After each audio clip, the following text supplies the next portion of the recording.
Welcome to the deep dive. We're jumping straight in today, looking at some great stuff you sent over, specifically a chat between John and Emily on the balanced life. They were talking about gratitude and, well, how it can genuinely make life happier. Exactly. Yeah, you flagged that one and it really struck a chord. Our goal here is to um, sort of unpack that conversation, pull out the really key insights, the actionable stuff on how gratitude actually works. You know, when you first hear gratitude, it can sound, I don't know, maybe a bit simple, almost cliche. Hmm. But listening to John and Emily, wow, there's so much more to it than just saying thank you, isn't there? Absolutely. They shared some really practical ways, things that made me think, okay, I could actually do that. Yeah. Made me realize how much headspace I give to, what's not right. Yeah. So let's get into it. What did they really mean by gratitude, like at its core? Well, they kicked off with a really crucial distinction, which I thought was great. They stressed it's not just that polite, automatic thanks, when someone holds a door or something. Hmm. Instead, they talked about it more as a deliberate mindset, an active thing. It's about consciously training yourself to notice and really appreciate the good things, the stuff that's already there in your life, even the small things. That completely reframes it, doesn't it? So it's less transactional Yeah. and more a way of, like, seeing the world. Yeah. And they had this great analogy, something about flipping a switch. You mentioned wanting to tackle negative self-talk. So how did that analogy land with you? Oh, totally. That flipping the switch idea Yeah. really gets to the heart of it, I think. Our brains, well, they often default to scanning for problems, right? Yeah. What's wrong, what's missing, potential threats. Survival mode. Exactly. It's a survival thing. But it can leave you feeling kind of constantly dissatisfied. So gratitude practice is like intentionally redirecting your spotlight. You Yeah. consciously choose to focus on what is good, what you do have, the positives right now. It's proactive, not just reacting. So instead of automatically looking for the negative, you're actively, like, training your focus on the positive. It sounds almost like, well, like reprogramming your brain a bit. And it wasn't just their opinion, right? They mentioned there's actual science behind this. Yeah, they did. They touched on some really interesting research from, well-being science. And what's compelling is that doing these gratitude practices regularly, it's linked to some really concrete benefits. Like what specifically? Well, more than just feeling vaguely good. Studies show links to higher levels of overall happiness. That's a big one. And interestingly, also lower stress hormones, less anxiety, which kind of makes sense, right? If you're focusing less on worries. Yeah, totally. There's even data suggesting better sleep quality and stronger relationships, too. So yeah, it's not just fluff. There's real research pointing to these positive outcomes. Wow, okay. That's quite a list. And hearing it's backed by research is, well, it's encouraging. Makes you think those small shifts could add up. Now, something they really stressed, which I found super helpful, was that gratitude isn't just for the big moments, the lottery wins.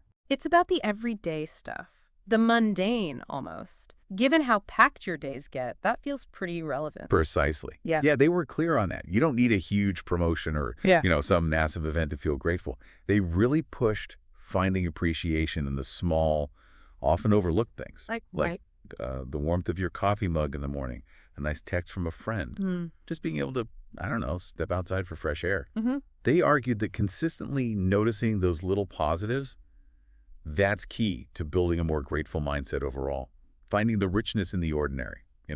It's like fine-tuning your radar to pick up the good signals, however small. And they shared some actual practices for doing this. Emily mentioned gratitude journaling. How does that work? What's the point of it? Yeah, Emily described something really simple but powerful. Every morning, just takes a few minutes to actually write down 3 specific things she's grateful for. Could be anything, really. Mm. Big stuff, small stuff, a good night's sleep, seeing a nice sunrise, whatever. Yeah. And the act of actually writing them down, especially first thing, Mm. it kind of primes your brain for positivity. Psychologically, recalling and recording, it reinforces those positive thoughts. Sets a better tone for the day. And what do you think about that? I like the intentionality of it. Like you said, it's not just a passing thought. You're, like, capturing it. But John had a different approach, right? More about mental lists during the day. How does that work when things are crazy busy? Yeah, John's method is maybe more flexible, fits into a hectic schedule easier. He talked about just mentally running through things he's grateful for at different points, maybe commuting or waiting for something or just taking a quick pause. Okay. It's more internal, a quick way to inject some appreciation, even when you're stressed or busy. Hmm. The beauty is its accessibility, right? Yeah. No pen needed, no set time, just on the fly. It's like a little mental reset button. So, little gratitude anchors throughout the day. I like that. Whether it's the formal journal or the quick mental list, the idea is the same. Actively think about gratitude. And they both said these don't need to be huge, time sucking rituals. Exactly. That was key. Well, John and Emily were really clear.